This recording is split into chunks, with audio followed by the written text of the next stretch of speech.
টিউটোপিয়া নিয়ে এলো ডিজিটাল সহায়িকা, যেখানে থাকছে প্রত্যেকটি বিষয়ের সব অধ্যায়ের সব প্রশ্ন আর তার উত্তর সহ বিশ্লেষণ, যা পড়লে পরীক্ষার প্রিপারেশনের জন্য আর দরকার পড়বে না কোনো সহায়িকার, কোনো সহায়তার।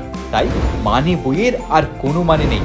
টিউটোপিয়ার ডিজিটাল সহায়িকা পেতে লক্ষ্য রাখো টিউটোপিয়া লার্নিং অ্যাপের ইউটিউব চ্যানেলে। Hello students, welcome to the YouTube channel of Tutopia learning app. আমি সুমিত স্যার চলে এসেছি তোমাদের সঙ্গে আরও একটা নতুন ইংলিশের ক্লাস নিয়ে।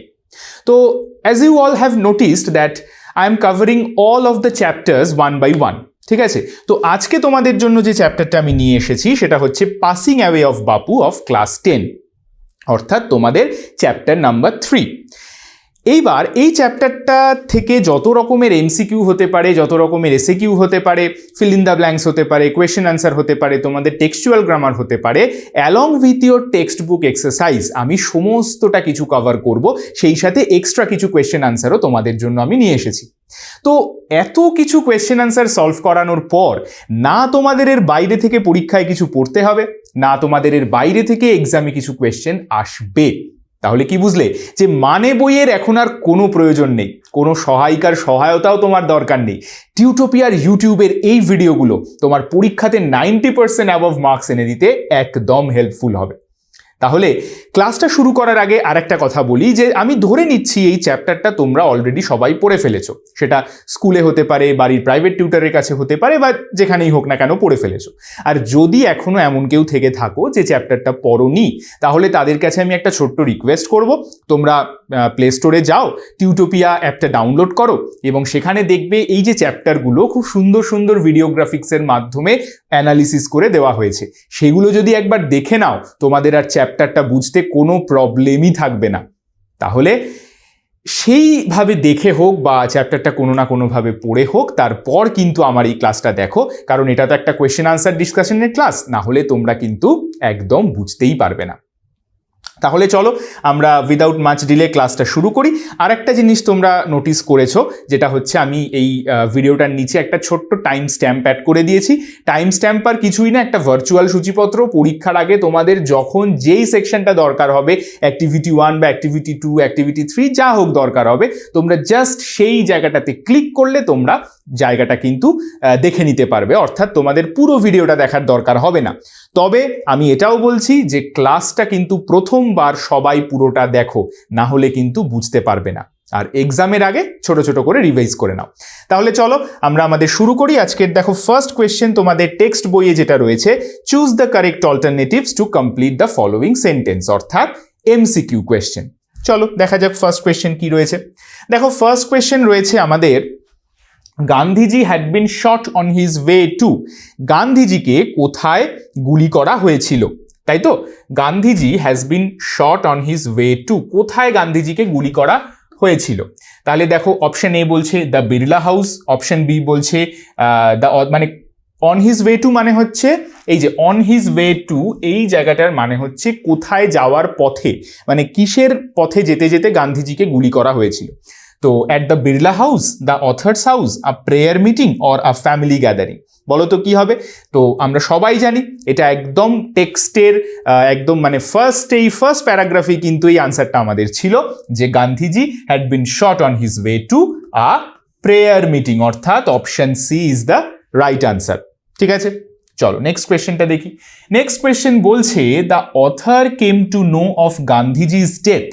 অথার অর্থাৎ আচ্ছা, who is the author of this text? কেউ বলতে পারবে? এটা কিন্তু মোস্ট ইম্পর্টেন্ট কোয়েশ্চেন, আমাদের নামটা জেনে রাখতে হবে। এখানে অথার হচ্ছে, আমি একবার লিখে দিচ্ছি,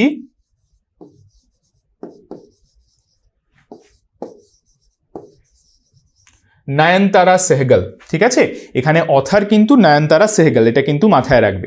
তাহলে এই যে other came to no Gandhiji's death, Gandhiji যে মারা গেছিলেন সেই খবরটা how did the author receive? by a letter, by a telephone call, by a telegram or by a public broadcast? আমরা সবাই জানি যেটাও ওই ফার্স্ট প্যারাগ্রাফেই রয়েছে যে by a telephone call, অর্থাৎ option B is the right answer. Next, When one is faced with the shock of a loved one's death, one, এই কোয়েশ্চেনটা কিন্তু ভেরি ভেরি ইম্পর্টেন্ট তোমাদের এমসিকিউর জন্য অ্যাজ ওয়েল অ্যাজ এসএকিউ, মানে short answer টাইপের কোয়েশ্চেনের জন্য। হ্যাঁ, কারণ এটা কিন্তু একদম টেক্সট থেকেই লাইনটা তুলে দেওয়া হয়েছে, এটা কিন্তু অনেকবার এর আগে পরীক্ষা এসছে, এইবারও important. When one is faced with the shock of a loved one's death, যখন কেউ তার নিজের প্রিয়জনের মৃত্যুকে ফেস করে তখন সে কি করে? whimpers, laughs, claps না shout? whimper মানে হচ্ছে ধরো ফুপিয়ে ফুপিয়ে কাঁদা বা একটা গুমড়ে গুমড়ে কাঁদা এইরকম। laughs মানে হাসে, নাকি ক্ল্যাপ মানে হাততালি দেওয়া, নাকি হাততালি দেয়, নাকি শাউটস নাকি চেঁচায়? তাহলে এটা আমরা একদম টেক্সটেই রয়েছে যে অপশন এ ওয়ান, whimpers। ঠিক আছে, এটা কিন্তু সবাই মাথায় রাখবে। নেক্সট দেখি, গান্ধীজির funeral was to take place. গান্ধীজির ফিউনারালটা কবে হয়েছিল? টেক প্লেস মানে কবে হয়েছিল, অনুষ্ঠিত হয়েছিল। গান্ধীজির ফিউনারাল মানে কি? ফিউনারাল কথাটার মানে হচ্ছে, যেটাকে আমরা বাংলায় বলে থাকি শ্রাদ্ধ শান্তির ক্রিয়াকর্ম। আমরা বলি না যে এই দেখবে তোমরা যদি কখনো কোনো শ্রাদ্ধ বাড়ি বা কোনো এরকম কোনো শোকের বাড়ির ওই কার্ড পাও, দেখবে ওখানে মেনশন থাকে পারলৌকিক ক্রিয়াকর্ম। মানে কি? এই যে শ্রাদ্ধ শান্তি যে সমস্ত আর কি রিচুয়ালস থাকে আমাদের হিন্দু মিথোলজিতে, সেগুলোকে। তো এই যে পারলৌকিক ক্রিয়াকর্ম, এটার ইংরেজি হচ্ছে ফিউনারাল। ঠিক আছে, বা শ্রাদ্ধ শান্তিকেও ফিউনারাল বলা হয়। তাহলে গান্ধীজির শ্রাদ্ধ শান্তিটা কবে হয়েছিল? ঠিক আছে, was to take place on the day of his death, তার মারা যাওয়ার দিনেই হয়েছিল, নাকি আমি একটু সরে যাচ্ছি, on the day of his death, নাকি 2 days আফটার হিজ ডেথ, তার মৃত্যু 2 দিন পরে হয়েছিল, নাকি 1 day আফটার হিজ ডেথ, নাকি তার মৃত্যুর 1 দিন পরে হয়েছিল, নাকি a week after his death? তাহলে আনসার কি হয়ে যাবে বলো তো? আনসার হয়ে যাবে option C, 1 day after his death, তার মৃত্যুর 1 দিন পর। চল, পদ্মশ্রী ওয়াজ মিসেস নাইডুজ। পদ্মশ্রী, ঠিক আছে, পদ্মশ্রী ওয়াজ মিসেস নাইডুজ। আচ্ছা, এইখানটা আমি একটু এক্সপ্লেন করে দিই।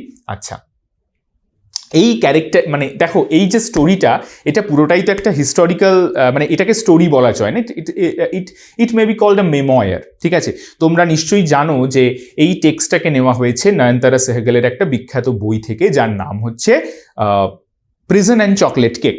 প্রিজন অ্যান্ড চকলেট কেক পুরো বইটার নাম।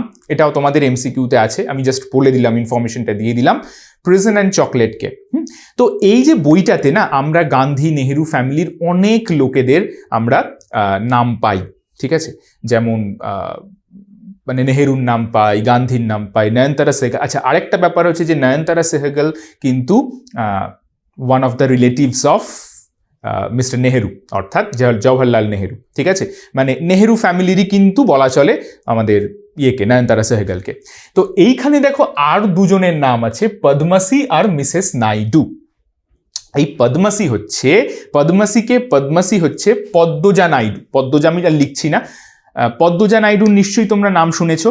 Padmaja Naidu and Mrs Naidu. Mrs Naidu হচ্ছে কে? মিসেস নাইডু হচ্ছে সরোজিনী নাইডু। ঠিক আছে, সরোজিনী নাইডুর নাম নিশ্চয়ই তোমরা হিস্ট্রিতে শুনেছো, তোমাদের হিস্ট্রির ম্যাম নিশ্চয়ই তোমাদের পড়িয়েছেন তার কথা। তো সরোজিনী নাইডুর পদ্মশ্রী হচ্ছে পদ্মজা নাইডু। তাহলে সরোজিনী নাইডুর পদ্মজা নাইডু কে ছিলেন? পদ্মজা নাইডু ছিলেন সরোজিনী নাইডুর মেয়ে। তাহলে কি হবে?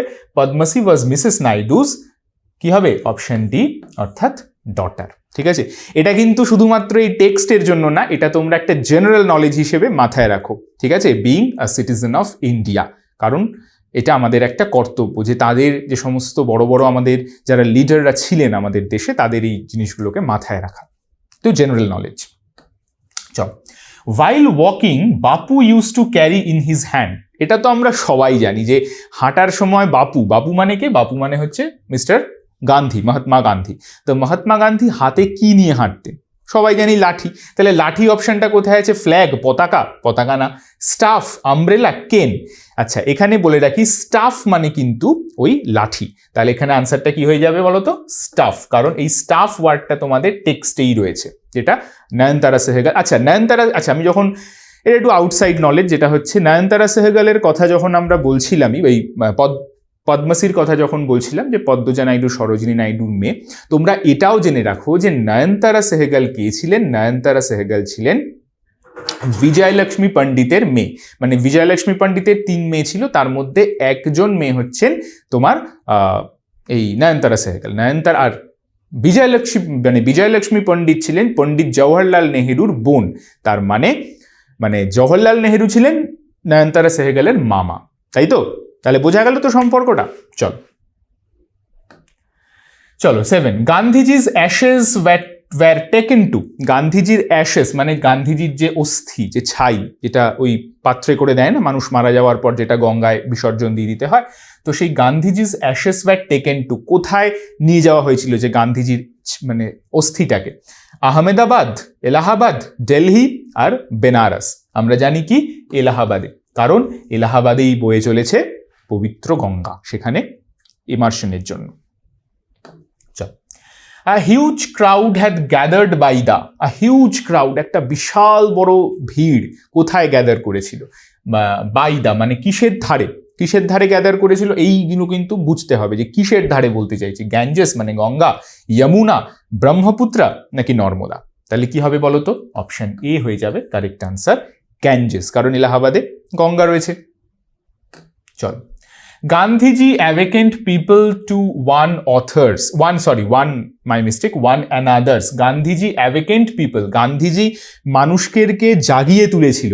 কিসের জন্য জাগিয়ে তুলেছিল বা কিসের প্রতি জাগিয়ে তুলেছিল? টু ওয়ান অ্যানাদার্স, একজন আরেকজনের কিসে? ইনডিফারেন্স মানে কি? মানে উদাসীনতা, মানে একজন আরেকজনের প্রতি উদাসীন থাকবে, সে মরলো না বাঁচলো কিছু যাবে আসবে না, এই রকম করতে শিখিয়েছিল? নাকি জেলাসি, হিংসা করতে শিখিয়েছিল? নাকি সাফারিং মানে একজন কেউ কষ্ট পেলে সেই কষ্টটাকে নিজের মধ্যে ফিল করতে শিখিয়েছিল, সেটাকে করেছিল? নাকি গ্রিড, নাকি লোভ করতে শিখিয়েছিল? তো obviously suffering is the correct answer. চল, তো এইবার আমাদের মোটামুটি টেক্সট বইতে আমাদের এই টেক্সটার দেখবে তোমাদের ইউনিট 1, ইউনিট 2, ইউনিট 3 করে দেওয়া আছে। তো এই 3টে ইউনিট মিলিয়ে আমাদের টেক্সটে যতগুলো এমসিকিউ ছিল আমরা কভার করলাম। We have covered all this. Now we are moving on to some extra MCQ questions, okay, that may come in your exam. That is very important. চলো, the text is an extract from Nayantara Sahgal's, যেটা আমি বলছিলাম তখন, outside question, background question. The text is an extract মানে হচ্ছে অংশ। যে এই টেক্সটটা আমরা যেটা পড়লাম পাসিং অ্যাওয়ে অফ বাপু, এটা কোন বড় টেক্সটের অংশ? তাহলে কি হবে? অপশনে রিচ লাইক আস এই বইটার, নাকি prison and chocolate cake, fasting feasting, না কান্থাপুরা? তাহলে আমি তোমাদের বললামই যে এটা মাথায় রাখবে, প্রিজন অ্যান্ড চকলেট কেক হচ্ছে আমাদের correct answer. Prison and chocolate cake থেকে এই বইটা, এই গল্পটাকে নেওয়া হয়েছে। Next, when the author received an urgent telephone call she was, যখন অথর সেই আর্জেন্ট টেলিফোন কলটা পেয়েছিলেন তখন তিনি কি করছিলেন? Reading newspaper, having tea at home, watching TV, driving a car? তিনি কি করছিলেন? তাহলে হ্যাভিং, আমরা জানি যে বিকেলবেলা, গল্পেই একদম ফার্স্ট প্যারাগ্রাফই রয়েছে, বিকেলবেলা তিনি চা খাচ্ছিলেন, সেই সময় কিন্তু তিনি খবর পান যে Bapu was no more and he had been shot on his way to a prayer meeting. আচ্ছা, তোমরা এটা কি কেউ বলতে পারবে? এটাও কিন্তু একটা জেনারেল নলেজের কোয়েশ্চেন, হিস্টোরিক্যাল কোয়েশ্চেন। হু শট গান্ধীজি? ঠিক আছে, এটা কি কেউ বলতে পারবে? যদি তোমরা আনসারটা জেনে থাকো এক্ষুনি কমেন্টে জানাও। ঠিক আছে, আমি দেখবো কারা কারা কতজন ঠিক আনসার দিতে পারো। গান্ধীজিকে কে গুলি করেছিলেন? এই যে বলা হচ্ছে না যে গুলি করা, মানে প্রেয়ার মিটিংয়ে যাওয়ার সময় গান্ধীজিকে গুলি করা হয়েছে, এই গুলিটা কে করেছিলেন? তিনিও কিন্তু একজন হিস্ট্রির খুব একটা মোস্ট, মানে কি বলবো, one of the important figures. ঠিক আছে, সেটা কিন্তু তোমাদের বলতে হবে। চলো কমেন্টে আমাকে জানাও।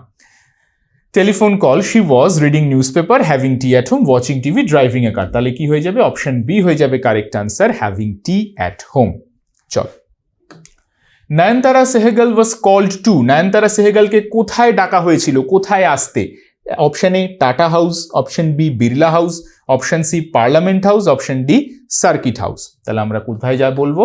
Option B Birla house. এই বিড়লা হাউস আমাদের রয়েছে, তো এটাকে এখন বলা হয় গান্ধী স্মৃতি মিউজিয়াম, এরকম একটা কিছু নাম দেওয়া হয়েছে, আগে নাম ছিল বিড়লা হাউস। ঠিক আছে, চল। At Birla house Gandhiji's body was surrounded by, Birla হাউসে গান্ধীজির বডিটা ঘিরে রেখেছিল, কারা ঘিরে রেখেছিল? His followers, relatives, mourning people. আচ্ছা, মর্নিং পিপল মানে কি? এটা কিন্তু মর্নিং লিখে দিও না আবার, ঠিক আছে? মর্নিং আর মর্নিং কিন্তু আলাদা। মর্নিং মানে হচ্ছে বিলাপ করা বা দুঃখ করা, মানে দুঃখী যারা, যে সমস্ত মানুষরা দুঃখ করছিল, কান্নাকাটি করছিল, তাদেরকে বলা হয় মর্নিং পিপল। তো মর্ন করা মানে হচ্ছে দুঃখ করা। তো সেই মর্নিং পিপল নাকি রিলেটিভস অ্যান্ড ফলোয়ার্স? তাহলে কি হবে? অপশন ডি হয়ে যাবে correct answer, relatives and followers, যারা আত্মীয় স্বজন এবং গান্ধীজির যারা অনুগামী, অর্থাৎ তার পলিটিক্যাল কো-ওয়ার্কার্স। চলো, words of Bapu's death spread like, এটাও কিন্তু একটা ইম্পর্টেন্ট কোয়েশ্চেন, যে বাপু যে মারা গেছে এই যে খবরটা, এটা কিভাবে ছড়িয়ে পড়েছিল? ওয়েভ ফ্যান্ড বাই উইন্ড, মানে ওয়েভ মানে হচ্ছে আমরা জানি ঢেউ, মানে ঢেউয়ের মতন ছড়িয়ে পড়েছিল, মানে হাওয়া দিলে ঢেউয়ের মতন ছড়িয়ে পড়েছিল, নাকি ক্লাউড ফ্যান্ড বাই উইন্ড, নাকি হাওয়ায় মেঘের মতন ছড়িয়ে পড়েছিল, নাকি ফ্লেম ফ্যান্ড বাই উইন্ড, মানে আগুনের শিখার মতন, আগুনের শিখা যদি হাওয়া পায় সেটা যেরকম চতুর্দিকে ছড়িয়ে পড়ে সেরকমভাবে ছড়িয়ে পড়েছিল, নাকি ফায়ার ফেড বাই ফুয়েল, নাকি আগুনের মধ্যে কিছু ফুয়েল দিলে যেরকম করে দাউ দাউ করে জ্বলে ওঠে সেরকম করে। তো এই এক্সপ্রেশনটা কিন্তু তোমাদের ভীষণ ইম্পর্টেন্টলি মাথায় রাখতে হবে। অপশন সি কি হবে না, ফ্লেম ফ্যান্ড বাই উইন্ড। কি বললাম? আবারও বলছি, ফ্লেম ফ্যান্ড বাই উইন্ড, খুব ইম্পর্টেন্ট কোয়েশ্চেন। চল, out of every window one could see, প্রত্যেকটা উইন্ডো থেকে একজন করে দেখতে পায়। কি দেখতে পায় না, মানে সরি, ওয়ান কুড সি, এই যে যখন তিনি যাচ্ছিলেন, তো বাড়ির যে প্রত্যেকটা উইন্ডোগুলো আছে, প্রতিটা উইন্ডোতে মানুষ এরকম মানে মাথা বার করে দেখছে যে গান্ধীজির ইয়ে চলছে, মানে মৃত্যু শোভাযাত্রা চলছে আর কি, ঠিক আছে? তো সেইটা কি দেখছিলেন, মানে কিরকম মানুষটা, সেই মানুষদের মুখটা কিরকম ছিল? Sad মাসেস of face, brown blur of face, নাকি ব্ল্যাক গ্রুপ অফ ফেস, নাকি আ সি অফ পিপল? তাহলে কি হয়ে যাবে বলো তো? অপশন বি হয়ে যাবে, ব্রাউন ব্লার অফ ফেস। এই এক্সপ্রেশনটাও কিন্তু মাথায় রাখতে হবে, একদম টেক্সট থেকে তুলে দেওয়া। চলো, Some days after the funeral, a special train took, মৃত্যুর কিছুদিন পর তার ফিউনারালের কিছুদিন পর একটা স্পেশাল ট্রেন, মানে গান্ধীজির মৃতদেহটাকে নিয়ে যাওয়ার জন্য একটা স্পেশাল ট্রেন অ্যারেঞ্জ করা হয়েছিল, যেটা মানে তৎকালীন যারা গভর্নমেন্ট অফ ইন্ডিয়া, মানে তখন তো অলরেডি দেশ স্বাধীন হয়ে গেছে, গভর্নমেন্ট অফ ইন্ডিয়া একটা অ্যারেঞ্জ করে দিয়েছিল যে special train took Gandhiji's dead body, Gandhiji's ashes, photographs of Gandhiji, নাকি ফলোয়ার্স অফ গান্ধীজি? কি হয়েছে, কাকে নিয়ে গেছিল মনে পড়ছে? গান্ধীজি's অ্যাশেস। তো সেগুলোকে নিয়ে কোথায় গেছিল সেই স্পেশাল ট্রেনটা? এলাহাবাদে। চলো next, the particular compartment was decorated with, ওই যে পার্টিকুলার কম্পার্টমেন্টটা সেটা কি দিয়ে সাজানো ছিল? ওই পার্টিকুলার কম্পার্টমেন্টটা সাজানো ছিল গার্ল্যান্ডস। গার্ল্যান্ডস মানে মাথায় রাখবে, গার্ল্যান্ডস আর ফ্লাওয়ার কিন্তু আলাদা। ফ্লাওয়ার হচ্ছে যে ফ্লাওয়ার্সগুলো, একটা একটা ফ্লাওয়ার গেঁথে এক একটা করে গার্ল্যান্ড তৈরি হয়। গার্ল্যান্ড হচ্ছে যেটাকে মালা বলা হয়, ঠিক আছে? তো সেই গার্ল্যান্ডস দিয়ে, পিকচার্স দিয়ে, ফ্লাওয়ার্স দিয়ে না লাইটস দিয়ে? আমরা কিন্তু বলবো অপশন সি, ফ্লাওয়ার্স। এখন তোমাদের মধ্যে যদি কেউ প্রশ্ন করো যে স্যার গার্ল্যান্ডের মধ্যেও তো ফ্লাওয়ার আছে, তাহলে কি গার্ল্যান্ড যদি অপশনে লিখি তাহলে কি সেটা ভুল? হ্যাঁ, অবভিয়াসলি ভুল হবে। কেন বলো তো? তার কারণ হচ্ছে যে তোমাদের এমসিকিউ কিন্তু একদম টেক্সচুয়াল লিখতে হবে, মানে টেক্সটে যেই ওয়ার্ডটা আছে সেই ওয়ার্ডটাই কিন্তু অ্যাপ্রোপ্রিয়েট আনসার হবে। তো টেক্সটে কিন্তু কোথাও গার্ল্যান্ডস নেই, টেক্সটে কি রয়েছে, মানে টেক্সটে এই যে লাইনটা যেখানে রয়েছে এই লাইনটায় কিন্তু লেখা আছে ফ্লাওয়ার্স, ঠিক আছে? চল, পিপল অন দ্য ট্রেন স্যাং, মানে গাড়িতে যারা লোকগুলো রয়েছে, তাই মানে সেই ট্রেনে তারা কি গাইছিল, কি গান গাইছিল? কীর্তন গাইছিল, নাকি গজলস গাইছিল, নাকি প্যাট্রিয়টিক সংস গাইছিল, দেশাত্মবোধক গান গাইছিল, নাকি ভজনস গাইছিল? তো এটা জানি অপশন ডি, ভজনস। এটাও কিন্তু খুব ইম্পর্টেন্ট প্রশ্ন, আমি অনেক জায়গাতে দেখেছি, অনেক স্কুলের কোয়েশ্চেনে বা অনেক বোর্ডের কোয়েশ্চেনেও দেখেছি। চল, after Bapu's death the author felt at, এটাও ভেরি ইম্পর্টেন্ট কোয়েশ্চেন। স্টার্ট দিলাম, আফটার বাপুস ডেথ, বাপু মারা যাওয়ার পর অথার কিরকম একটা ফিল করেছিল? I felt at, option B হয়ে যাবে সি, মানে তিনি অ্যাজ ইফ সমুদ্রে পড়েছেন, যে এরপর তিনি কি করবেন, what to do next and what path has to be chosen, ঠিক আছে, শি কুড নট ডিসাইড, ঠিক আছে। তো she was in a state of confusion and mental conflict after Bapu's death. তো এই জায়গাটাই কিন্তু এখানে বলা হচ্ছে, এটাকে sea, that particular situation is been compare to the sea, the vast sea. এটাকে এই জন্যই বলা হচ্ছে আই ফেল্ট অ্যাট সি, আমি সমুদ্রে পড়েছি। তো এই মোটামুটি হচ্ছে আমাদের আজকের এমসিকিউগুলো হলো। তো এখন আমি তোমাদের কাছে একটা ছোট্ট রিকোয়েস্ট করব, যে তোমরা একটুখানি দেখো, এই যে এতগুলো তো আমরা এমসিকিউ করলাম, কটা করলাম, 19টা এমসিকিউ আমরা করলাম। তো এই 19টা এমসিকিউ তোমরা কজন, তোমরা যারা ভিডিওটা দেখছো, আমি বলার আগেই, আনসারটা বলার আগেই নিজেরা টক করে একেবারে রাইট দিয়ে আনসার দিয়ে অপশনগুলো করতে পেরেছো? যদি দেখো যে মোটামুটি তোমরা ঠিকঠাক বেশিরভাগ আনসারই দিতে পেরেছো, তাহলে তো বলবো যে না, তোমাদের প্রিপারেশনটা মোটামুটি ঠিক আছে।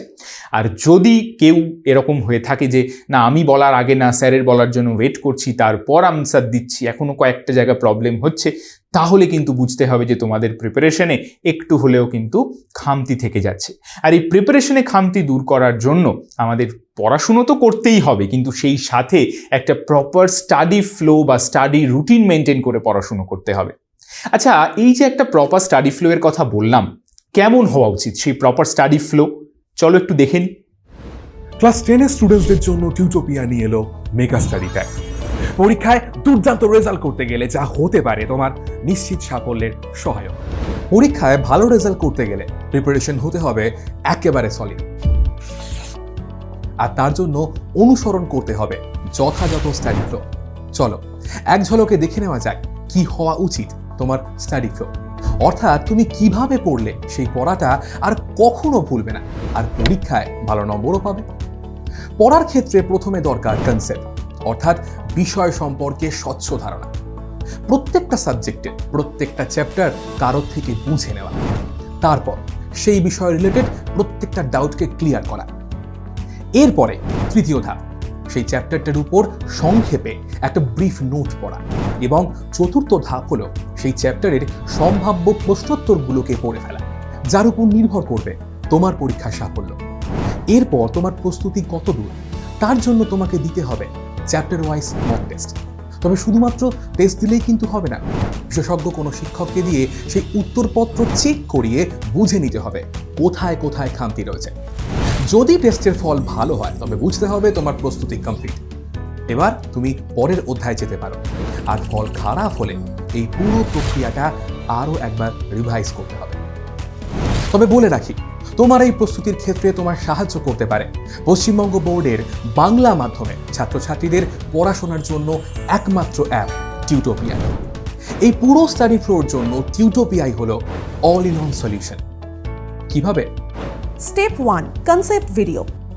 টিউটোপিয়া অ্যাপে প্রত্যেক অধ্যায়ের বিষয়গুলো ছোট ছোট টপিকে ভেঙে নিয়ে গ্রাফিক্স অ্যানিমেশনের সাহায্যে এমনভাবে বোঝানো হয়েছে যা তোমাদের পড়তেও ভালো লাগবে আর মনেও থাকবে। Step 2, live class and doubt clearing. Tutopia live ক্লাসে সেই বিষয়গুলোই বোঝানো হয় বিশদে। পাশাপাশি প্রত্যেকটা ক্লাসে থাকে ডাউট ক্লিয়ারিং সেশন, যেখানে সরাসরি তোমাদের সমস্ত ডাউট বা সংশয়ের নিরসন হতে পারে।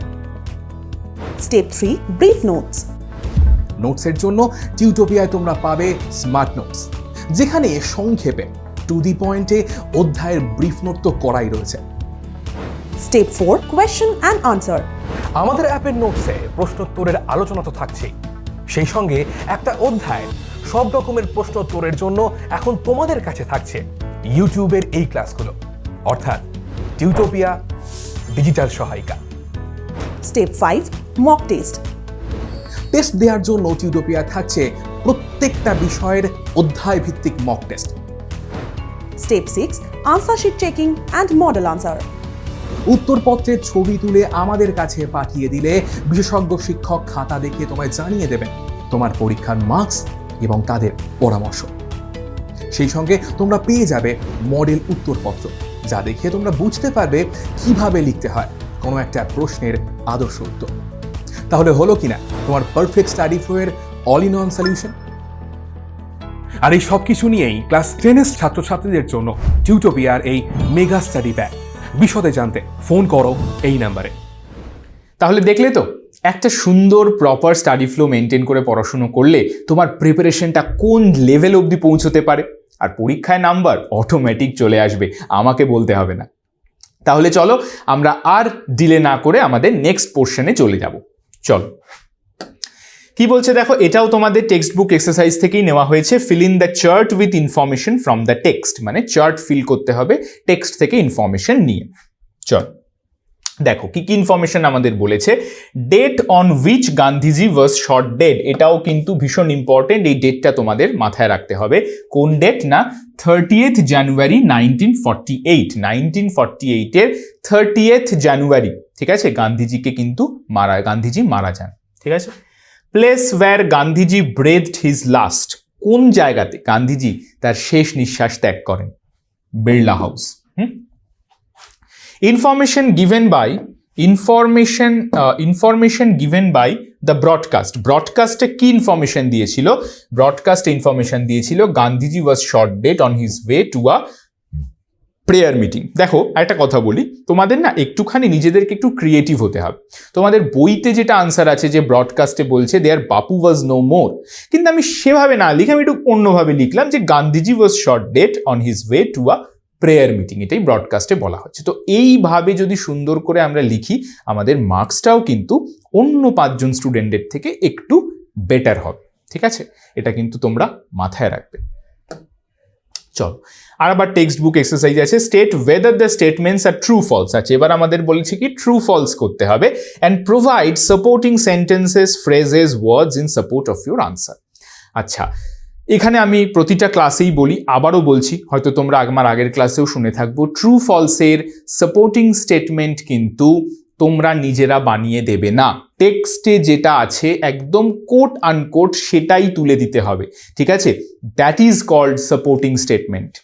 চলো দেখি, দেখো কি বলছে, the author received an urgent telephone call in the morning, author কি করেছে, একজন অথর সকালবেলা আর্জেন্ট টেলিফোন কল রিসিভ করেছিলেন। এটা কি, এই স্টেটমেন্টটা কি ট্রু? না, ফলস। কেন ফলস? মর্নিংয়ে তো তিনি পাননি, তিনি পেয়েছিলেন কখন, ইভিনিংয়ে, তার মানে স্টেটমেন্টটা ফলস হয়ে যাচ্ছে।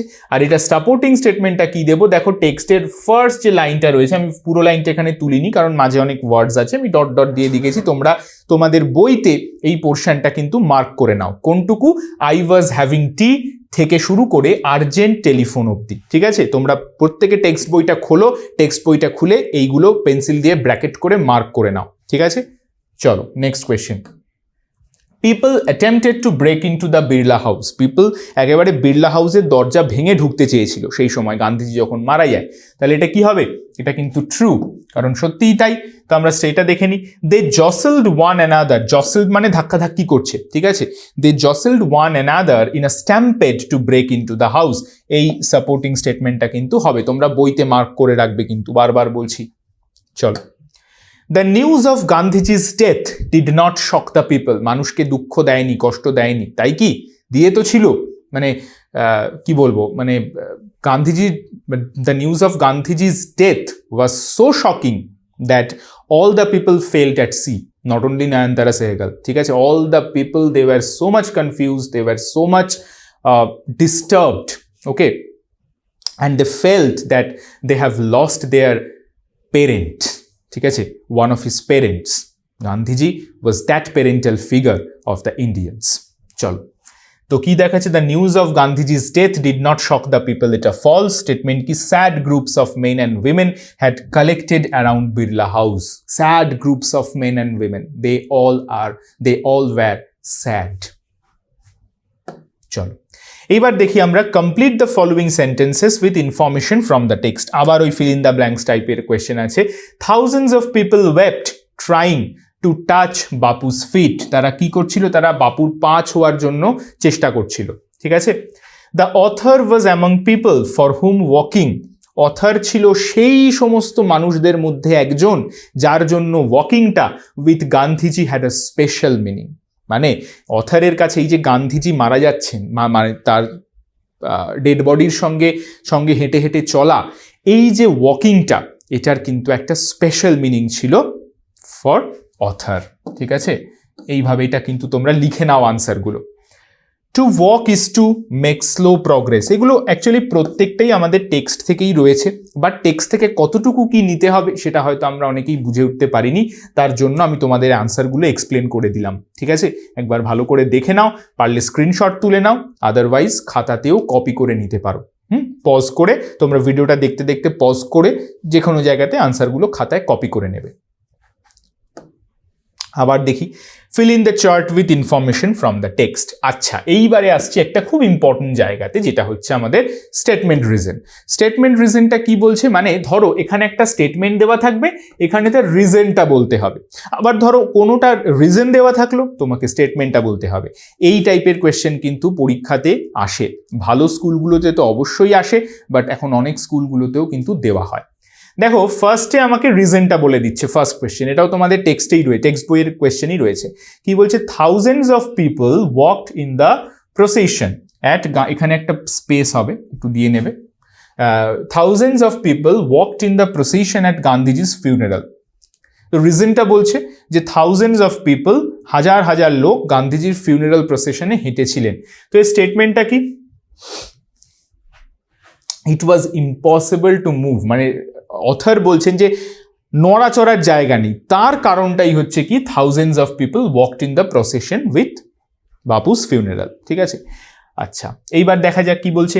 Padmashri declare that they would walk with Gandhiji in the funeral procession. Padmashri মানে পদ্মজা নাইডু, পদ্মজা নাইডু কি ডিক্লেয়ার করছেন, that they would walk with Gandhiji in the funeral procession, তারা গান্ধীজির সঙ্গে হাঁটবেন। তার রিজন কি, because it was the last time that they would be walking with Bapu, যেটাই তো একটা শেষ সময়, এরপর তো আর গান্ধীজিকে পাওয়া যাবে না। ঠিক আছে, মানে গান্ধীজির ইনফ্লুয়েন্সটা কতটা ছিল মানে তার কান্ট্রিম্যানদের ওপর, সেটা বুঝতেই পারছো নিশ্চয়ই।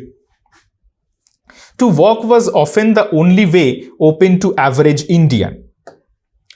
আচ্ছা এইবার দেখি, complete the following sentences with information from the text.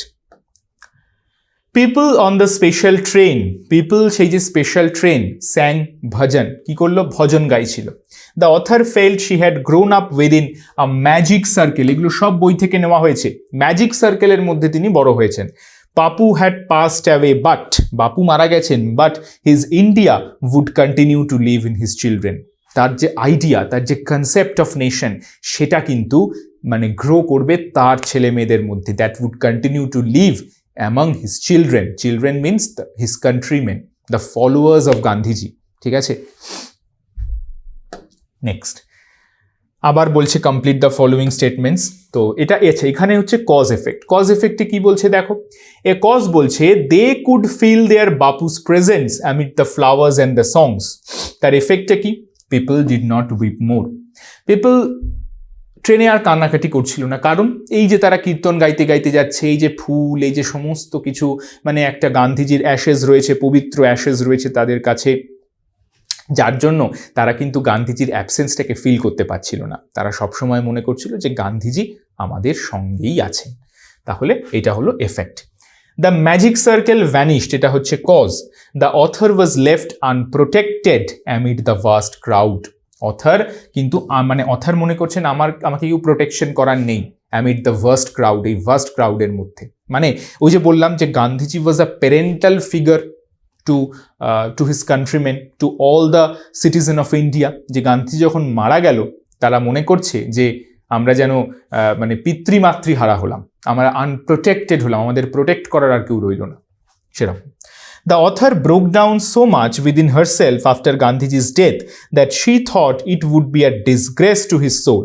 তো এর এফেক্টটা কি, the author felt that she would not lose courage so easily. আচ্ছা, অথার ফিল করছে যে সে কিন্তু কখনো তার এই যে মানে তার কারেজটাকে, তার সাহসটাকে সহসা হারাবে না। ঠিক আছে, তাহলে কি হচ্ছে, দ্য অথার, তার কারণ কি, the author broke down so much within herself, author তার ভেতরে এতটাই ভেঙে পড়েছিলেন after Gandhiji's death that she thought it would be a disgrace, সে একটা অসম্মান হবে টু হিজ সোল, যে এই যে কান্নাকাটি করা, এত ভেঙে পড়া, এগুলো পুরোপুরি তার সোলের প্রতি, তার আত্মার প্রতি একটা অসম্মান করা হবে।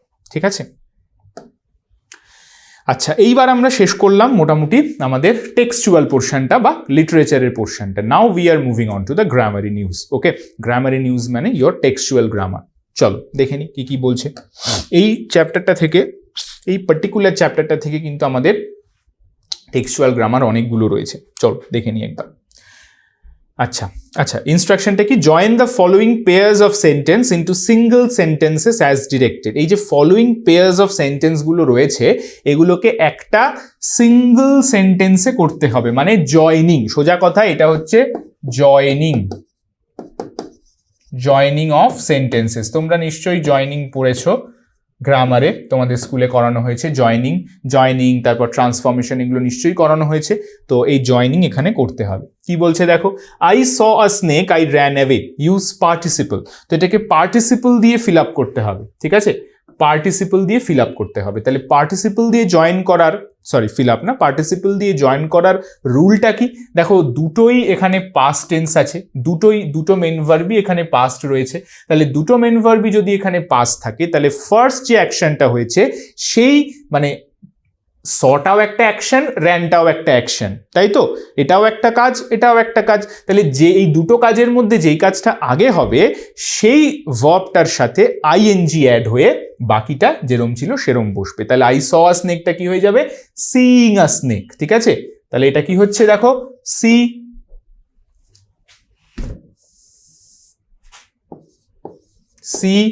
প্লাস আইএনজি, সিইং, ঠিক আছে? Seeing a snake I ran away, ঠিক আছে?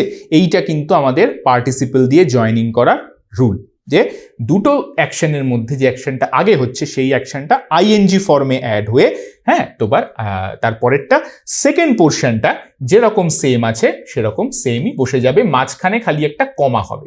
দেখতেই পাচ্ছ I ran away, I saw a snake হয়ে যাচ্ছে সিইং আ স্নেক, ঠিক আছে? চল, হি learns music, he listens to the chords, এটাকে বলেছে প্রেপোজিশন উইথ জিরান্ড। তো এই জিরান্ড জিনিসটা তো এক কথায় বোঝানো সম্ভব নয়। এটা তোমাদের যদি কখনো গ্রামারের ক্লাস নিয়ে আমি তোমাদের সাথে আসি তখন তোমাদের নন ফাইনাইট ভার্বস আমি বোঝাবো। এই নন ফাইনাইট ভার্বসের মধ্যে তিনটে সেগমেন্ট থাকে, পার্টিসিপল, ইনফিনিটিভ অ্যান্ড জিরান্ড। তখন আমরা জিরান্ড নিয়ে আরো ডিটেলে আলোচনা করব, বাট এখানে জেনে রাখো জিরান্ড হচ্ছে তোমার আইএনজি ফর্ম অফ ভার্ব, মানে ভার্বের সাথে আইএনজি অ্যাড করে ওটাকে নাউন করা হয়, সেটা হচ্ছে জিরান্ড। তাহলে কি হচ্ছে, he learns music, he listens to the chords. On listening to the কর্ডসটা লিসেন করে হি লার্নস মিউজিক, সে মিউজিকটা শিখেছে। তাহলে এখানে এই লিসেনিংটা কিন্তু একটা নাউনের মতন কাজ করছে, ঠিক আছে? আর একটা কি বলেছে, প্রেপোজিশন উইথ জিরান্ড। আর এখানে দেখো অনটা কি হয়ে যাচ্ছে, প্রেপোজিশন, ঠিক আছে? প্রেপ, আর এটা হয়ে যাচ্ছে জিরান্ড। বোঝা গেল? মানে জিরান্ড বা নাউন এখানে। তাহলে এই যে প্রেপোজিশন প্লাস জিরান্ড, প্রেপোজিশন উইথ জিরান্ড, ঠিক আছে? চল নেক্সট।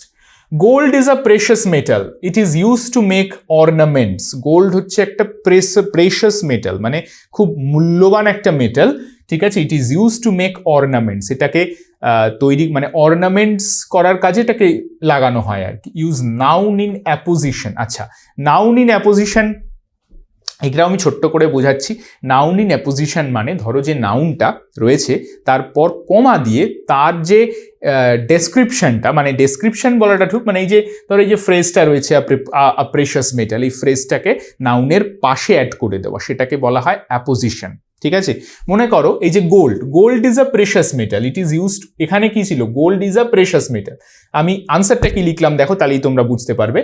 গোল্ড এটা তো নাউন, আর তারপরেই দেখো কমা দিয়ে লিখছি আ প্রেশাস মেটাল, একটা মূল্যবান ধাতু। তাহলে গোল্ড ইজ আ প্রেশাস মেটালটা হয়ে যাচ্ছে গোল্ড, কমা দিয়ে আ প্রেশাস মেটাল। এই যে এই ফ্রেজটা, এটাকে বলা হয় অ্যাপোজিশনাল ফ্রেজ বা নাউন অ্যাপোজিশন। কারণ এই যে ফ্রেজটা, এটা কাকে কোয়ালিফাই করছে, এটা এই গোল্ডকে কোয়ালিফাই করছে, ঠিক আছে? তাহলে gold comma a precious metal is use to make ornaments, is use to make ornament, আমরা যেটা বাকিটা বসে থাকলো সেটা দিয়ে পড়লাম, ঠিক আছে? তাহলে এই টাইপের জয়নিংগুলো কিন্তু তোমাদের পরীক্ষাতে ভীষণ আসতে পারে। তোমরা বাড়িতেও যে কোনো গ্রামার বই নিয়ে এই যে জয়নিংগুলো কিন্তু তোমরা প্র্যাকটিস করবে বারবার, ঠিক আছে? চলো, Ramu has some money, he can buy books, use infinitive. দেখো আবার ইনফিনিটিভ, ইনফিনিটিভ মানে হচ্ছে নন ফাইনাইট ভার্ব, যেটা জিরান্ট পড়লাম একটা তার সেগমেন্ট, ইনফিনিটিভও কিন্তু নন ফাইনাইট ভার্বের একটা সেগমেন্ট, ঠিক আছে। তো রামু হ্যাজ সাম মানি, রামুর কিছু টাকা আছে, হি can buy books, Ramu has some money to buy books. আচ্ছা, তো এখানে একটা ছোট্ট কথা বলে দিই যাতে তোমাদের বুঝতে সুবিধা হয়। দেখো ইন ডিটেল আলোচনা করার সময় এখানে নেই, অর্থাৎ আমাদের এই ইউটিউবের ক্লাসে নেই, এই টেক্সচুয়াল ক্লাসে আমাদের নেই। যদি কখনো সময় পাই বা যদি কখনো সুযোগ হয় বা যদি তোমরা চাও, তাহলে আমি কিন্তু গ্রামারের ক্লাসগুলো নিয়ে ইন ডিটেল তোমাদের সঙ্গে আসতে পারি। Let me no in the comments who are interested to attend this class, ঠিক আছে। তাহলে আমি সেই মতন অ্যারেঞ্জ করতে পারি, সেটা আমরা ভাবনা চিন্তা করব সেইভাবে। তারপর জাস্ট এখানে খালি মনে রাখো যে ইনফিনিটিভ মানে হচ্ছে টু বসবে একটা, TO2 প্লাস V1, মানে V1 মানে কি, V1 মানে হচ্ছে present form of the verb, ঠিক আছে। V মানে ভার্ব। তাহলে তোমরা দেখো এই যে এই পোর্শনটাকে বলা হচ্ছে ইনফিনিটিভ, তাহলে কি হচ্ছে 2 প্লাস V1, এটা হচ্ছে প্রেজেন্ট ফর্ম, সেটা হচ্ছে ইনফিনিটিভ, টু বাই। রামুর কিছু টাকা আছে, এখানে হ্যাজটা verb, he can buy books, এখানে বাইটা ভার্ব। তাহলে কি হলো, Ramu has some money to buy books. To infinitive মানে হচ্ছে কিনতে, যেতে, করতে, খেতে, পড়তে, বলতেই, তে যখন অ্যাড হয় তখন সেটাকে আমরা বলি ইনফিনিটিভ এবং টু দিয়ে হয়। তাহলে Ramu has some money to buy books, বই কেনার জন্য, ঠিক আছে। এইভাবে জয়নিং হলো। ইনফিনিটিভের রুলটা খালি তোমরা মনে রাখবে, টু হয়, টু এর সাথে ভার্বের প্রেজেন্ট ফর্ম হয়, ঠিক আছে। টু এর পর কিন্তু কোনো অবস্থাতেই ভার্বের অন্য কোনো ফর্ম হয় না, একমাত্র প্রেজেন্ট ফর্ম হয়। দ্য স্কাই ওয়াজ ক্লাউডি, আকাশটা মেঘলা। We postponed our journey, use nominative absolute, ঠিক আছে।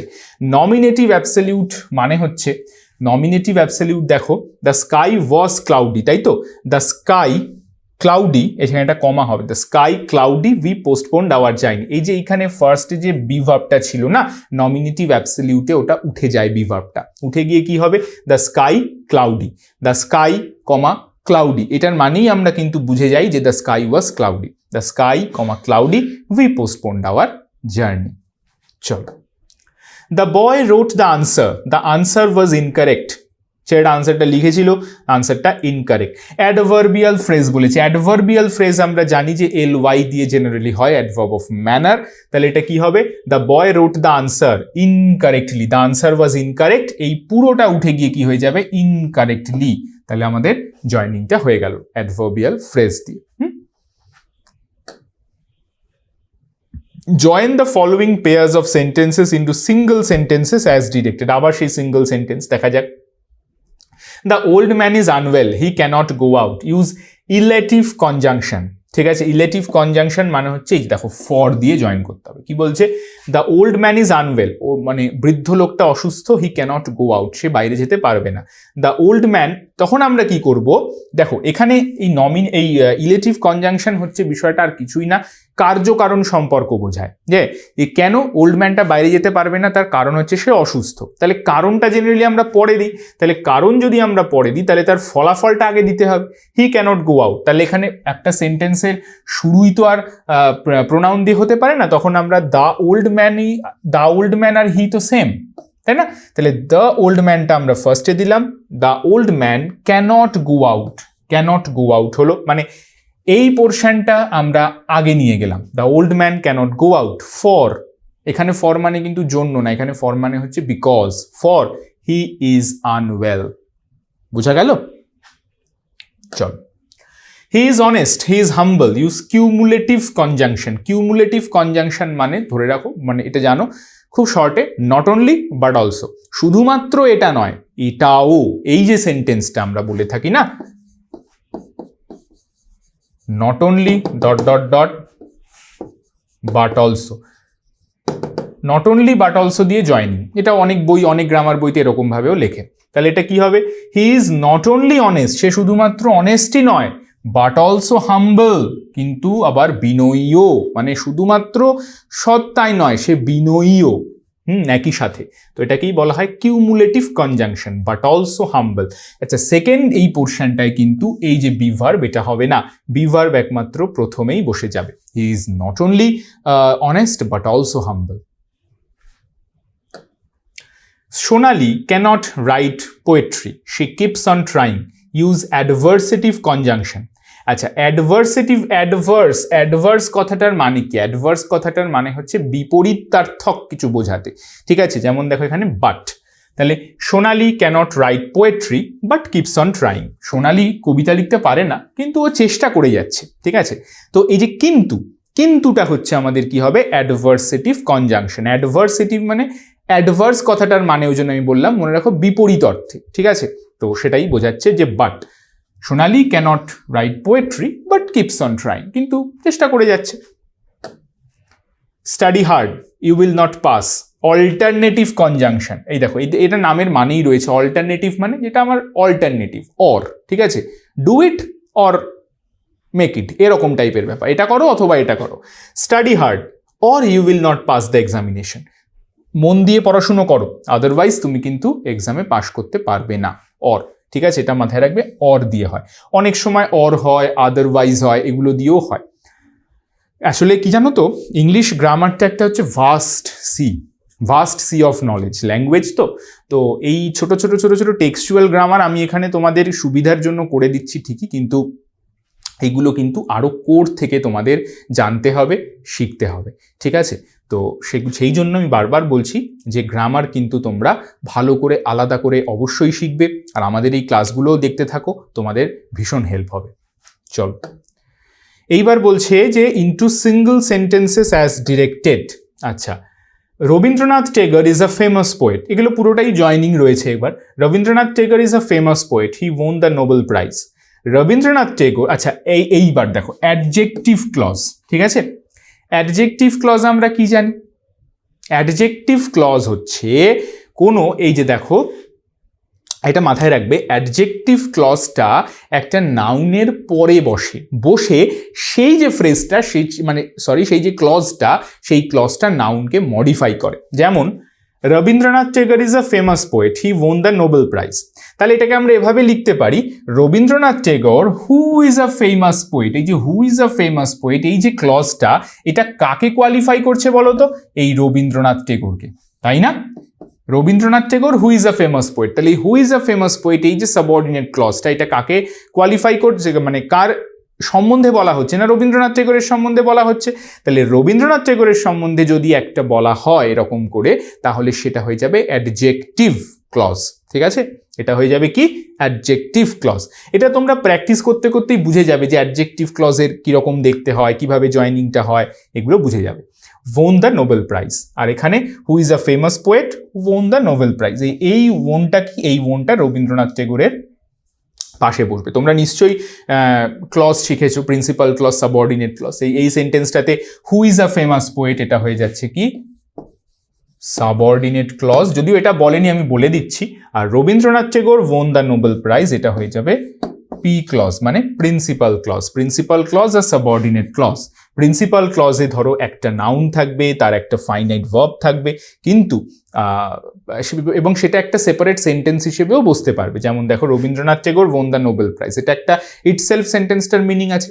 আর who is a famous poet, এটা কিন্তু সেপারেটলি বসতে পারবেন, এটার জন্য কোনো না কোনো একটা সেন্টেন্সের মাঝে বা পাশে তাকে বসতে হবে। এটাই হচ্ছে একটা ক্লজ প্রিন্সিপাল ক্লজ, সাবঅর্ডিনেট ক্লজের কনসেপ্ট। খুব ছোট্ট করে বললাম, আশা করি তোমরা বুঝতে পারবে। যাই হোক, আমরা নেক্সটটায় চলে যাচ্ছি। He returned home, everyone in the family had fallen asleep. Adverb clause. আচ্ছা, অ্যাডভার্ব ক্লজ জেনারেলি তোমরা মাথায় রাখবে কয়েকটা জিনিস, আমি শর্টে বলে দিই। অ্যাডজেক্টিভ ক্লজ যেই মানে তোমার প্রোনাউনগুলো দিয়ে জয়েন হয়, সেটা হচ্ছে হু, হুইচ, এগুলো দিয়ে জয়েন হয়। আর অ্যাডভার্ব ক্লজ কি হয়? জেনারেলি ওয়েন দিয়ে হয়, একটা টাইমকে বোঝায়, তাই না? আমরা জানি যে অ্যাডভার্ব ক্লজ টাইম, ম্যানার এগুলোকে বোঝায়। তাহলে এটা কি হবে? দেখো সেন্টেন্সটা কি বলছে, দেখো কি বলছে, he returned home, everyone in the family had fallen asleep.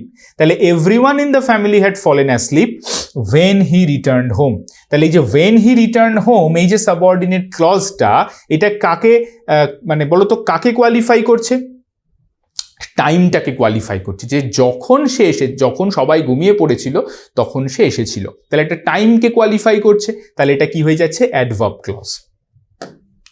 The sun rises in the east, everyone knows it, noun clause. Noun ক্লজটা কিন্তু তোমাদের অনেকের গোলায়। একটা জিনিস মাথায় রাখবে, নাউন ক্লজ কিন্তু নাউনের মতোই কাজ করবে, ঠিক আছে? এবং নাউন ক্লজ একটা সেন্টেন্সের অবজেক্টে বসতে পারে, একটা সেন্টেন্সের সাবজেক্টেও বসতে পারে। সেটা কি রকম দেখো। আচ্ছা, আর নাউন ক্লজ সবসময় একটা ফ্যাক্ট, একটা স্টেটমেন্ট এগুলোকে বোঝায়। কীরকম? যেমন দেখো, everyone knows that the sun rises in the east, এটা একটা ফ্যাক্ট বোঝাচ্ছে না যে সবাই জানে? কি জানে না? সূর্য পূর্ব দিকে ওঠে।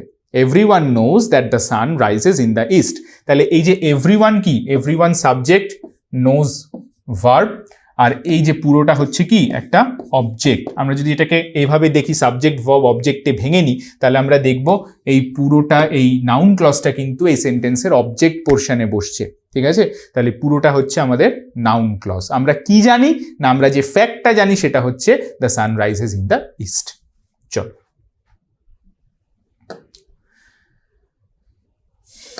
চলো এবার দেখি কম্পাউন্ড সেন্টেন্স। এবার আমাদের কি বলেছে এটাকে? কম্পাউন্ড সেন্টেন্সে করতে।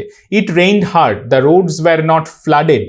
কম্পাউন্ড সেন্টেন্স মানে কি? কম্পাউন্ড সেন্টেন্স মানে হচ্ছে তোমার দুই বা দুইয়ের বেশি যদি প্রিন্সিপাল ক্লজ জয়নিং থাকে কোনো কনজাংশন দিয়ে, সেটাকে হচ্ছে বলা হয় compound. It rained hard but the roads wire not flooded, ঠিক আছে? বাট দিয়ে জয়েন করতে হবে। কম্পাউন্ড সেন্টেন্স মাথায় রাখবে অ্যান্ড, বাট এগুলো দিয়ে জয়েনিং জেনারেলি হয়। আমি বারবার বলছি জেনারেলি। এই সেন্টেন্সটা যেরকম বাট দিয়ে হবে। বৃষ্টি প্রচুর হয়েছে কিন্তু রাস্তাগুলো ভেসে যায়নি। এটা কি বলেছে দেখো? সিম্পল সেন্টেন্স বলেছে। He completed his work, he took rest. সে তার কাজটা কমপ্লিট করেছে এবং রেস্ট নিয়েছে। সিম্পল সেন্টেন্স তাহলে কি হবে দেখো, ওই যে আবার সেই প্রথম যে সেন্টেন্সটা করেছিলাম না, পার্টিসিপল দিয়ে জয়নিং, এটা কিন্তু সেটা। দেখো, কমপ্লিটেড হিজ ওয়ার্ক এটা একটা ভার্ব, আবার ঠিক টুক রেস্ট এটাও আর একটা ভার্ব। তাহলে তোমরা বলো তো যে এই দুটো ভার্বের মধ্যে, দুটো অ্যাকশনের মধ্যে কোনটা আগে হয়েছে? সে আগে কমপ্লিট করেছে কাজটা, কমপ্লিট করেই তো সে রেস্ট নেবে, তাহলে আগে কমপ্লিট করেছে। তাহলে যেটা আগে কমপ্লিট করেছে সেটাকে আমি আইএনজি ফর্মে করে দেবো, কমপ্লিটিং। সেন্টেন্সটা স্টার্টই হবে এটা দিয়ে, completing his work he took rest. এই টাইপের পার্টিসিপল দিয়ে জয়নিং কিন্তু ভেরি ভেরি ইম্পর্টেন্ট পরীক্ষার জন্য। মানে ধরে রাখো, যদি জয়নিং আসে এরকম একটা আসবেই, এরকম পার্টিসিপল দিয়ে joining. Rahul is a great singer, he can sing different kinds of song. Complex সেন্টেন্সে করতে হবে। তাহলে দেখো, কমপ্লেক্স সেন্টেন্সে করলে আমরা কিন্তু এটাকে অ্যাডজেক্টিভ ক্লজ দিয়ে জয়েন করাতে পারি, তাই না? অ্যাডজেক্টিভ ক্লজ তো একটা কমপ্লেক্স সেন্টেন্স। যেমন দেখো, রাহুল, যেটা আমরা রবীন্দ্রনাথের যেটা পড়লাম আমরা, Rahul is a great singer. Who is a great singer, এই who is a great singer কাকে কোয়ালিফাই করছে? রাহুলকে, ঠিক আছে? Rahul who is a great singer can sing different kinds of song. এটা কি হয়ে যাচ্ছে দেখো, আমি অ্যাডজেক্টিভ ক্লজ দিয়ে জয়েন করলে আমি কিন্তু কমপ্লেক্স সেন্টেন্স বানিয়ে নিতে পারছি। কিরকম? Who is a great singer এটা subordinate clause, Rahul can sing different kinds of song এটা হচ্ছে প্রিন্সিপাল ক্লজ। তাহলে একটা প্রিন্সিপাল, একটা সাবঅর্ডিনেট, কমপ্লেক্স সেন্টেন্স হয়ে গেল। Next, the time of departure of the train has changed, Alia knew it. এটাকে কিন্তু আমরা নাউন ক্লজ দিয়ে করতে পারি। কিরকম ভাবে? Aliya knew that the time of departure of the train has changed, যেটা একটু আগে করলাম। Everyone knows that the sun rises in the east, ওরকম করে। I do not watch television, I do not listen to the radio also. Compound sentence করতে হবে। I do not watch television and do not listen to the radio. আমি টেলিভিশনও দেখি না, radio শুনি না। The child was short, the child could not pick the guava from the tree. Simple sentences. আচ্ছা, এটাও কিন্তু তোমাদের, এটা একটুখানি বোঝাচ্ছি আমি তোমাদের। এটা কিন্তু আমাদের কি করতে হবে? এটা কিন্তু আমাদের ওই পার্টিসিপল দিয়ে জয়েনিং। কিন্তু দেখো, দেখে একটু মনে হচ্ছে একটু অন্যরকম লাগছে না? বুঝিয়ে দিচ্ছি। দেখো, এই সেন্টেন্সে কি বলছে দেখো, the child was short, the child could not pick, এটাও একটা ভার্ব, এটাও একটা ভার্ব। তাহলে এই আমি বলেছি দুটো ভার্ব যদি থাকে, দুটো ভার্বের মধ্যে যেটা আগে হচ্ছে, কিন্তু এখানে ওয়াজ কি মেইন ভার্ব, কোনো অ্যাকশন ভার্ব না, ওয়াজ তো বি ভার্ব, কিন্তু এই সেন্টেন্সটায় ওয়াজ মেইন ভার্ব হিসেবে কাজ করছে। দ্য চাইল্ড ওয়াজ শর্ট, বাচ্চাটা বেঁটে, তাহলে আমাকে এইখানে পার্টিকুলারলি এই ধরনের সেন্টেন্সগুলো, যেই ধরনের সেন্টেন্সে বি ভার্ব মেইন ভার্বের মতো অ্যাকশন করবে এবং যেখানে এই সিম্পল সেন্টেন্স করতে বলা হবে, সেখানে কি করতে হবে, আমাকে বি ভার্বটার আইএনজি ফর্ম ইউজ করতে হবে। বিং শর্ট, বি ভার্বের আইএনজি ফর্ম কি? বিং। তোমরা নিশ্চয়ই ওইতে 3টে লিস্ট থাকে না তোমাদের গ্রামার বইতে, যে প্রেজেন্ট পাস্ট পাস্ট পার্টিসিপল, এই 3টে লিস্ট কিন্তু ভালো করে মুখস্থ করবে, ওখানে সব দেওয়া আছে। দ্য চাইল্ড বিং শর্ট, এটাকে তোমরা এভাবেও লিখতে পারো, the child being short could not pick the guava from the tree, এটাকেও লিখতে পারো, বা এভাবেও লিখতে পারো, being short the child could not pick the guava from the tree. দুটোই বোথ আর কারেক্ট।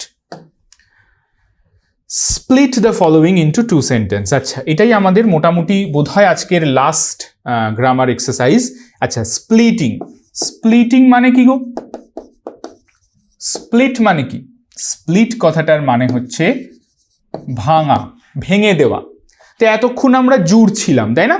জয়নিং, এতক্ষণ আমরা জুড়ছিলাম, এইবার আমাদের ভাঙতে হবে, মানে ব্যাক ক্যালকুলেশন করতে হবে। এতক্ষণ আমরা সামনে এগোচ্ছিলাম, এবার পিছনে আঁটতে হবে। মাধ্যমিকে কিন্তু আজকাল স্প্লিটিংও দিচ্ছে। দেখো কিরকম স্প্লিটিং আমরা কিভাবে করব। স্প্লিটিংয়ে তোমাকে জাস্ট স্প্লিটিং আর কিচ্ছু না, জয়নিংয়ের অপোজিট। তোমাকে জয়নিংয়ে 2টো সেন্টেন্স দিয়ে দিত বা 3টে সেন্টেন্স দিয়ে, 3টে সেন্টেন্স দেয় না ওয়েস্ট বেঙ্গল বোর্ডে, বলছি কথার কথা আর কি, যে 2টো 3টে 4টে সেন্টেন্স দিয়ে দেওয়া হলো, সেটাকে জয়েন করতে হচ্ছে। আর স্প্লিটিংয়ে কি করছি আমরা? স্প্লিটিংয়ে জয়েন করাই আছে, সেটাকে ভাঙতে হবে। কিভাবে দেখো, it rained I could not leave the room, ঠিক আছে? It rained and I could not leave the room, answer কি হবে? ইট রেইনড, ঠিক আছে? আমি এটা মাথায় রাখো এইভাবে, আমি যখনই দেখছি এখানে একটা অ্যান্ড দেওয়া আছে, তার মানে আমি বুঝে যাচ্ছি এটা কম্পাউন্ড সেন্টেন্স আছে। আরও কি করে বুঝছি? দেখো, অ্যান্ডের আগে যেটা আছে সেটাও একটা প্রিন্সিপাল ক্লজ, অ্যান্ডের পরে যেটা আছে সেটাও একটা প্রিন্সিপাল ক্লজ, তার মানে কম্পাউন্ড সেন্টেন্সের ক্রাইটেরিয়া ম্যাচ করছে, এটা একটা কম্পাউন্ড সেন্টেন্স। তাহলে এটাকে আমি যখন আমি 2টো প্রিন্সিপাল ক্লজ কনজাংশনের দুদিকে পেয়ে যাচ্ছি, তাহলে আমি ওটাকে 2টো ইজিলি ভেঙে দিতে পারবো। দেখো, ইট রেইনড হলো একটা সেন্টেন্স, আর একটা স্প্লিটিং হচ্ছে I could not leave my room. এবার তুমি যদি এটাকে কম্পাউন্ড করো, দেখবে আনসার এটা আসবে, it rained and I could not leave my room. বোঝা যাচ্ছে? এইভাবে কিন্তু স্প্লিটিংটা করতে হবে। He thought that he could win the race, সে ভেবেছিল যে সে রেসটা জিততে পারবে। ভালো করে আনসার দেখো না, আগে ভালো করে কোয়েশ্চেনটা দেখো। হি থট, এই দেখো দ্যাট দিয়ে আছে, that he could win the race মানে কি? এটা একটা নাউন ক্লজ, নাউন ক্লজ দিয়ে জয়নিং হয়েছে। হি থট, সে ভেবেছিল, তাহলে he could win the race, he thought it. তাহলে এই দেখো, he could win the race, এটাকে আমরা একটা একটা সেন্টেন্সে ভাঙলাম, he could win the race, he thought it, he thought it. এই ইটটা কি বলতো? এই ইটটা এই ফ্যাক্টটাকে বলছে। হি থট ইট, সে জানতো বা সে ভেবেছিল হি কুড উইন দ্য রেস। এবার এটাকে যদি তুমি এই নাউন ক্লজ দিয়ে জয়েন করো, হি thought that he could win the race, দেখো কোয়েশ্চেনও তাই আছে। বুঝতে পারলে? স্প্লিটিং যখন তোমরা এক্সামে করবে, তখন কিন্তু মানে এই স্প্লিট করে তোমরা আবার নিজেরা মনে মনে এটাকে জয়নিং করিয়ে দেখে নেবে যে কোয়েশ্চেনটাই আমার আনসার আসছে কিনা। যদি দেখো যে কোয়েশ্চেনটাই আনসার আসছে, তাহলে বুঝবে অ্যাবসলিউটলি ওকে। যদি দেখো যে না, একটু ডিফার করছে, তাহলে বুঝতে হবে যে কোথাও একটা ভুল হয়েছে। চলো next. Having been informed of the trouble, the principal left for home. ঠিক আছে, তাহলে ফার্স্টটা কি হবে? দেখো, the principal have been informed of the trouble, প্রিন্সিপালকে এখানে হ্যাভিং বিন ইনফর্মড মানে ওই যেটা বললাম, ভার্বের শেষে আইএনজি অ্যাড করা হয়েছে, মানে ওই পার্টিসিপল দিয়ে। The principal have been informed of the trouble, এটা হলো 1 নম্বর। তারপর হি লেফট দ্য রুম, তাহলে আগে সে ইনফর্মড হয়েছে। এবার এটাকে যদি আমি জয়েন করি, দ্য প্রিন্সিপাল হ্যাভ বিন এখানে রয়েছে, এখানে main, having been informed of the trouble, the principal left for home. ঠিক আছে, এটাকেই কিন্তু আইএনজি দিয়ে জয়েন করে এখানে করা হয়েছে। চলো next. Nasir, who was the captain of the team, scored a century. এটা তো বুঝতেই পারছি, এটা অ্যাডজেক্টিভ ক্লজ। দেখো, হু ওয়াজ দ্য ক্যাপ্টেন, এই who was the captain of the team, এই পুরোটা একটা অ্যাডজেক্টিভ ক্লজ। এগুলো না তোমরা যত করবে নিজেরা দেখলেই বুঝতে পেরে যাবে যে কোনটা অ্যাডজেক্টিভ ক্লজ, কোনটা অ্যাডভার্ব ক্লজ, কোনটা নাউন ক্লজ। ঠিক আছে, নাসিরকে বলা হচ্ছে who was the captain of the century. এটাকে আমরা কিভাবে করতে পারি? দেখো, একটা sentence, Nasir scored a century, option 2 he was the captain of the team, এটাকেও করতে পারি। বা এটাকে আবার এভাবেও করা যায়, Nasir was the captain of the team 1 number, second সেন্টেন্সটা হচ্ছে হি স্কোর্ড আ সেঞ্চুরি। দুভাবেই কিন্তু কারেক্ট। ঠিক আছে, আমি বলে দিলাম সেটা। তো এই ছিল আজকের মোটামুটি ক্লাস। আশা করি ক্লাসটা অনেকটা বড় হয়েছে, বাট তোমরা hope you all have enjoyed today's class. But if you have any kind of doubt regarding today's session, please let me know in the comment section. Okay, I will be there with you solving all of your queries. তাহলে চলো আজকের মতন by, দেখা হচ্ছে next ক্লাসে একটা নতুন video নিয়ে। ততক্ষণ ক্লাসটা কেমন লাগলো কমেন্টে জানাও। টাটা।